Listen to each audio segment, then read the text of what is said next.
प्रिय मित्रों, जय भीम, जय भारत, नमो बुद्धाय। मैं निखिल सबलानिया, नई दिल्ली से। मित्रों, मैं आज आपके सामने अपने कुछ विचार रख रहा हूँ। जैसा कि आप देख रहे होंगे वीडियो में कि बाबा साहेब की 125वीं जन्म वर्षगांठ के चित्र आपकी आंखों के सामने आ रहे होंगे। तो मित्रों, इस वर्ष बाबा साहेब का 125वां जन्मदिन मनाया गया और बहुत खुशी की बात है कि पूरे देश भर में यह जन्मदिन बहुत धूमधाम से मनाया गया। मैं आपको बताता हूँ मित्रों, स्वयं मैंने बाबा साहेब की टी शर्टें कश्मीर से लेकर कर्नाटक तक भेजी और गुजरात से लेकर बंगाल तक।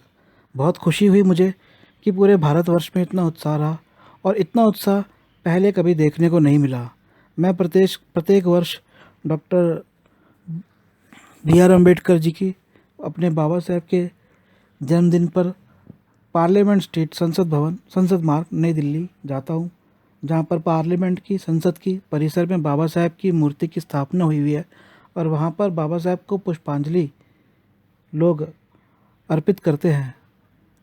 साथ में देश भर से लोग आते हैं, संस्थाएं आती है। बहुत अच्छा लगता है। एक उत्सव के रूप में हम बाबा साहेब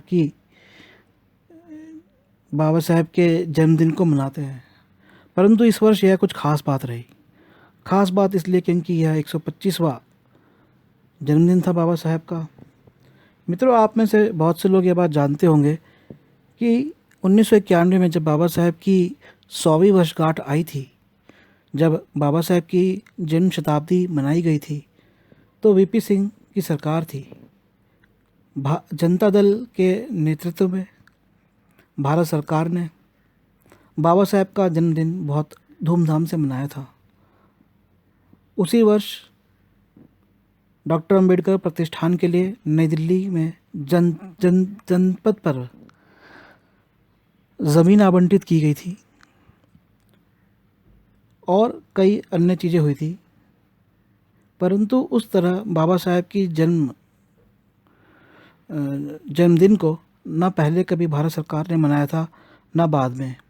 इस वर्ष भी भारतीय जनता पार्टी की, नरेंद्र मोदी के नेतृत्व में सरकार ने यह बात कह दी कि वह इस बात की घोषणा की कि बाबा साहेब का जन्मदिन, 125वां जन्मदिन बहुत धूमधाम से मनाएंगे। कुछ अच्छे प्रयास भी किए गए, जैसे कि संविधान पर चर्चा और स्कूलों एवं कॉलेजों को भी यह दिशा निर्देश दिए गए कि वह भी संविधान पर चर्चा करें। संविधान में आपकी संसद के अंदर नरेंद्र मोदी जी ने बाबा साहेब का कई बार उल्लेख किया उस चर्चा में और समस्त भारत का ध्यान इस ओर आकर्षित किया कि बाबा साहेब का कितना बड़ा योगदान था भारत के एक राष्ट्र निर्माता के रूप में। नरेंद्र मोदी जी के प्रयासों की सराहना की जानी चाहिए। हालांकि बहुत से लोगों को यह शक है और सच्चाई भी हो सकती है कि बेशक आरएसएस का हाथ रहा हो, परंतु मित्रों, मुझे ऐसा नहीं लगता। यदि ऐसा होता तो यह चीज़ लाल कृष्ण आडवाणी जी ने भी करनी चाहिए थी, उनको भी, और यह चीज़ अटल बिहारी वाजपेयी जी को भी करनी चाहिए थी। परंतु सिर्फ नरेंद्र मोदी जी ही ऐसे नेता नजर आए जिन्होंने बाबा साहेब की ओर भारत का ध्यान आकर्षित किया और साथ में समस्त विश्व का ध्यान बुद्ध धर्म की तरफ आकर्षित किया। जब वो अमेरिका गए तो वहाँ भी उन्होंने अपने भाषणों में, वहाँ की संसद में, वहाँ के संसद सदस्यों को संबोधित करते हुए बाबा साहेब का उल्लेख किया। यह एक सराहनीय कार्य था और इस तरह का कार्य पहले की कांग्रेस पार्टी द्वारा कभी नहीं किया गया और न ही 1991 में जब वीपी सिंह की सरकार ने जब बाबा साहेब का 100वां जन्मदिन मनाया, तो उसके बाद जब कांग्रेस की सरकार आई तो उसने भी नहीं किया। हाँ, उसके बाद जब बीजेपी की सरकार आई तो उसने भी नहीं किया। परंतु फिर भी बीजेपी की सरकार में ही नई दिल्ली 26 अलीपुर रोड पर बाबा साहेब के जहाँ ठहरे थे उस जगह को खरीद कर स्मारक बनाया गया। इंदु मिल महाराष्ट्र की जगह आवंटित करने के लिए वाजपेयी जी ने ही नोट आगे किया तो इस तरह के कई सार्थक कार्य हुए। परंतु हाँ, जो एक बहुत बड़ा मुद्दा था कि आरक्षण में पदोन्नति का पद, तो वो मुद्दा भाजपा ने लिया था चुनावों से पहले, परंतु उस मुद्दे पे वह अभी तक कोई ठीक प्रकार से कार्य नहीं कर पाई है। और जो पदोन्नति में आरक्षण रुका था वह रोक अभी तक भी बरकरार है। परंतु मेरा यह जो आपसे वार्ता है, जो आपसे अपने मन की बात है, मेरी मन की बात, मोदी जी वाली मन की बात नहीं, यह जो 7 साल से मैं मिशन से जुड़ा हुआ हूँ और देखता हूँ, तो ये जो मेरे विचार है, जो किसी के किसी से उसको ना लिया तुलना की जाए, परंतु जो मेरे विचार है वह यह है, जो प्रमुख विचार है कि इस बार जिस हिसाब से बढ़ चढ़कर लोगों में जोश रहा और बढ़ चढ़कर उन्होंने बाबा साहेब की जयंती मनाई, वह अति प्रशंसनीय है और एक बहुत बड़ा कदम है संगठित होने की ओर। बाबा साहेब के अथक प्रयासों से हमें शिक्षा मिली, नौकरियां मिली, परंतु संगठन हमारे बड़े संगठन बन नहीं पाए। हमारे राजनीतिक संगठन बेशक बने, हमारी सरकारें बेशक किसी राज्य में बनी हो, लेकिन आम लोगों में उतना बड़ा उत्साह कभी पहले देखने को नहीं मिला जो कि इस बार की 125वीं जन्म वर्षगांठ पर देखने को मिला। यह उत्साह परिणाम है बाबा साहेब के अथक प्रयासों का। मित्रों, आप अपने परिवार में, अपने रिश्तेदारों में, अपने समाज में, हर जगह यह बात ज़रूर पहुंचाए कि बाबा साहेब ने कुर्बानी दी अपने 4 बच्चों की। बाबा साहेब के 4 बच्चे नहीं बचे। जब बाबा साहेब के एक बच्चे की दुखद मृत्यु हुई, अकाल मृत्यु हुई, तो कफन उड़ाने के लिए पैसे नहीं थे, तो हमारी माँ रमाबाई ने अपने साड़ी के पल्लू को फाड़ कर अपने बच्चे के पार्थिव शरीर को ढका। तो आप अपने परिवार में, अपने रिश्तेदारों में, अपने समाज में यह बात ज़रूर फैलाइए और दुनिया को बताइए कि आज जो हमारे छात्र छात्राएं आरक्षण के लिए जब फॉर्म में रिजर्व कैटेगरी में एससी भरते हैं या एसटी या ओबीसी भी जो भर रहे हैं, उनके पीछे भी बाबा साहेब का वह बलिदान है। बाबा साहेब ने अपने बच्चों की कुर्बानी दी, अपने जीवन की कुर्बानी दी, अपनी बीवी की कुर्बानी दी, और बाबा साहेब के प्रयासों की वजह से ही आज छात्र छात्रा पढ़ पाते हैं, नौकरियों में जा पाते हैं।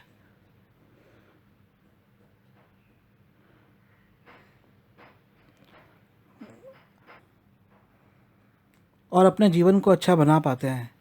यदि बाबा साहेब नहीं होते तो यह सब होना असंभव था। यदि बाबा साहेब नहीं होते तो कोई पार्लियामेंट में हमारा एक संसद नहीं जाता, विधानसभा में कोई विधायक नहीं जाता, कोई काउंसलर नहीं बनता, कोई आईएएस अफसर नहीं बनता, कोई आईएफएस अफसर नहीं बनता। यह बाबा साहेब के परिणाम थे, बाबा साहेब की मेहनत के परिणाम है कि आज समाज के इतने लोग आईएएस अफसर बनते हैं, आईएफएस अफसर बनते हैं, आईआरएस अफसर बनते हैं, प्रधानमंत्री राष्ट्रपति बने हैं, चीफ मिनिस्टर बन रहे हैं। यदि बाबा साहेब नहीं होते तो ये सब नहीं हो पाता। बाबा साहेब से पहले यह नहीं हो पाया। मौर्य शासन के बाद ऐसा कभी नहीं हुआ। ऐसा सिर्फ तभी हुआ जब बाबा साहेब ने अथक प्रयास किए, अथक मेहनत करी। तो मित्रों, अपने परिवार में, अपने रिश्तेदारों में, अपने समाज में यह बात फैलाए कि बाबा साहेब के प्रयासों के कारण ही हमें सब कुछ मिल रहा है।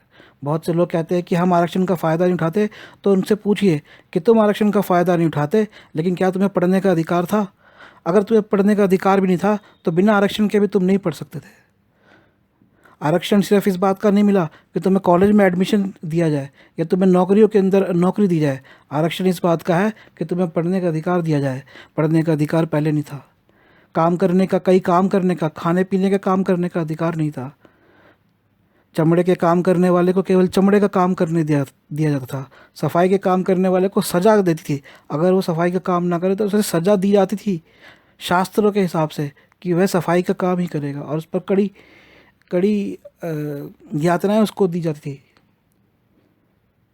तो इस तरह से अनेक जो ये अछूत शेड्यूल का जाती है, आज वे यदि पढ़ लिख रहे हैं, आगे बढ़ रहे हैं, तो वह सिर्फ बाबा साहब की वजह से है।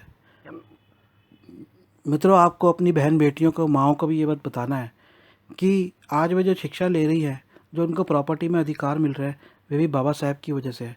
यदि बाबा साहब नहीं होते तो उनको वह अधिकार नहीं मिलते। हमारी माताओं बहनों को महिलाओं को अधिकार दिलाने के लिए बाबा साहब ने हिंदू कोड बिल आगे रखा, लेकिन किसी कारणवश पंडित नेहरू दबाव में आए और उस बिल को आगे नहीं बढ़ा पाए। इस पर बाबा साहब ने इस्तीफ़ा दिया। परंतु जब बात आई नेहरू जी की कि उनको अपनी पुत्री को अपनी संपत्ति देनी थी, तो हिंदू धर्म के अनुसार पुत्री को संपत्ति नहीं दी जाती थी। सारी संपत्ति या तो पुत्री को, यदि पुत्र नहीं है तो जो दूसरे पुरुष होंगे, नेहरू जी के दूसरे कज़न, उनके वो प्रॉपर्टी चली जाती नेहरू जी की। तो नेहरू जी नहीं चाहते थे कि उनकी बेटी प्रॉपर्टी से वंचित हो जाए। आखिर नेहरू जी की तो बहुत मेहनत की कमाई की प्रॉपर्टी थी। उनके पिताजी राजनीति में आए, नेहरू जी राजनीति में आए, तो कैसे अपनी पुत्री को इतनी अपनी संपत्ति से वह वंचित करते।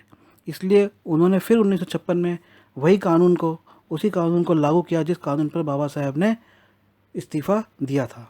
तो हमारी माताएं बहनों को ये बात समझनी चाहिए कि आज उनको जो प्रॉपर्टी मिलती है, वह प्रॉपर्टी बाबा साहब की वजह से है। और अपनी माताओं बहनों को एक बात और समझाइए, आजकल क्या हो रहा है कि प्रॉपर्टी तो, अधिकार तो मिल गया कानून की तरफ से कि पिता की प्रॉपर्टी में भी हिस्सा मिलेगा, परंतु माताओं बहनों को ये समझाइए और उनको यह समझ में आना चाहिए कि वह हिस्सा क्यों मिलता है, वह कानून क्यों बना। उसका एक कारण था क्योंकि पहले बहुत सी बहनें विधवा होती थी और ससुराल से छोड़ दिया जाता था।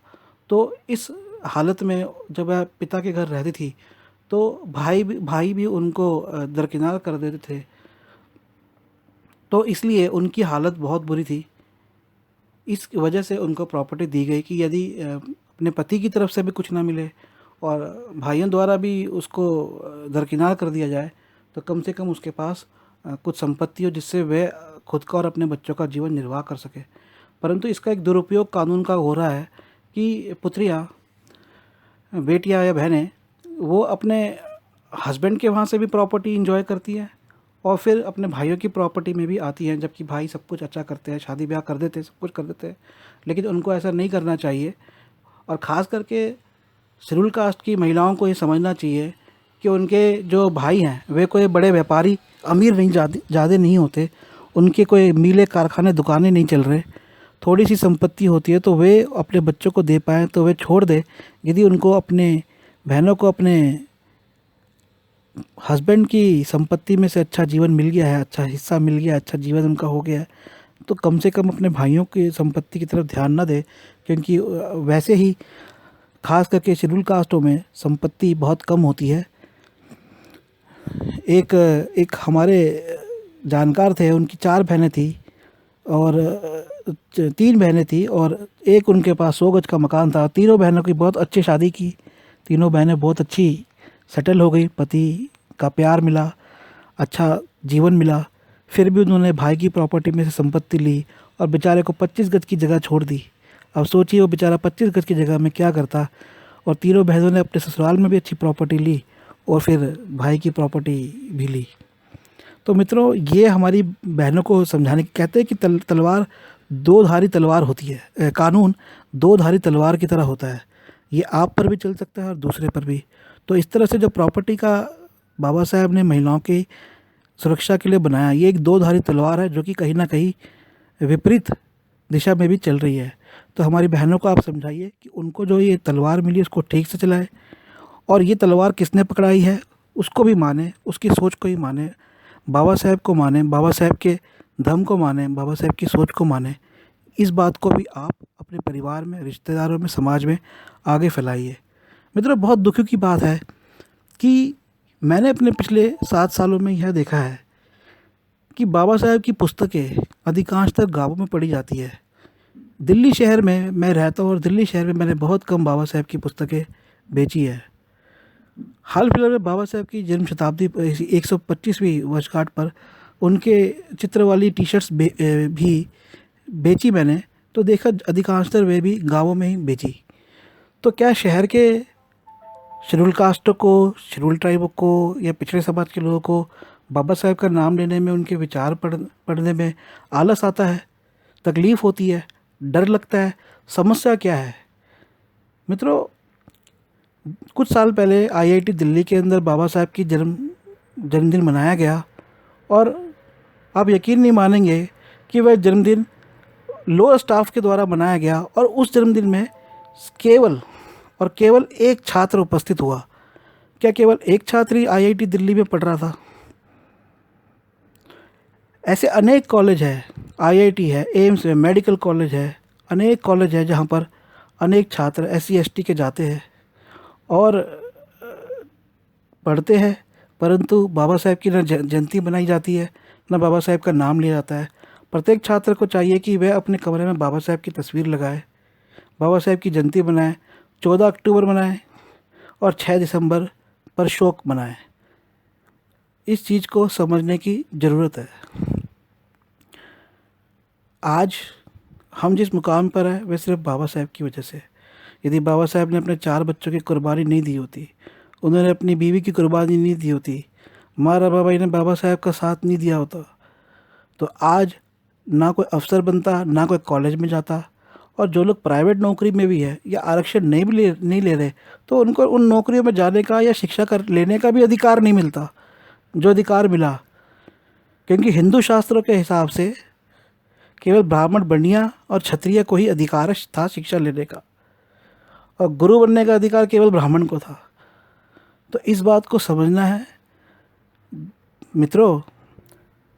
मैं आपको एक बहुत ऐसी बात बोलूँगा, आपको चुभेगी, परंतु ये बात समझना है कि आज चाहे आरक्षण से, चाहे बगैर आरक्षण के कोई शिक्षा पा रहा हो, नौकरी पा रहा हो, प्राइवेट हो, सरकारी हो, या काम व्यापार धंधा भी कर रहा हो, तो कई व्यापारों में तो हम लोगों को जाने का अधिकार तक नहीं था। तो आज जो हमारी तरक्की हो रही है उसके लिए मेरे बाप ने कुर्बानी नहीं दी, आपके बाप ने कुर्बानी नहीं दी, मेरे दादा ने कुर्बानी नहीं दी, आपके दादा ने कुर्बानी नहीं दी, बाबा साहब ने कुर्बानी दी। बाबा साहब ने अपना जीवन लगाया।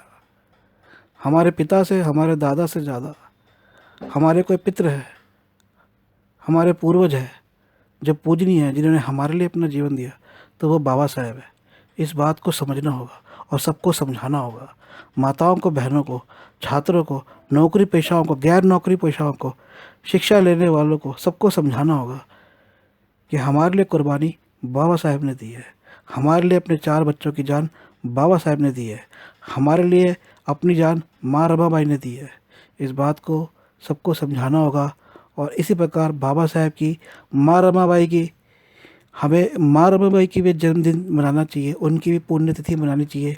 क्या आज हमारे समाज ने आज तक बाबा साहब के वो जो 4 बच्चे शहीद हुए, क्या उनके लिए कोई स्मारक बनवाया? आप देखते होंगे सिख और इस्लाम में जब बच्चे शहीद हो गए, उनके जिन लोगों ने उनके लिए अच्छे कार्य किए, उनके जब बच्चे शहीद हुए, शहीदी दिवस मनाया जाता है। हमारे बाबा साहब के बच्चे शहीद हुए, क्या उनके लिए कोई स्मारक बना आज तक? उनका क्या हुआ था, क्या था? क्या उन्होंने उन बच्चों का क्या अपराध था? पर आज हम अपने बच्चों को अच्छा जीवन देते हैं, पर बाबा साहब के बच्चों को याद नहीं करते। कितने दुख की बात है। तो इस बात को समझते हुए मित्रों, आपको आगे बढ़ना है, समाज को आगे बढ़ाना है, और अपने उद्धारक को और अपने उद्धारक की कुर्बानियों को याद रखते हुए अपने जीवन का उद्देश्य बनाना है कि आपने आगे क्या करना है। जय भीम, जय भारत, नमो बुद्धाय। मैं निखिल सबलानिया, नई दिल्ली से।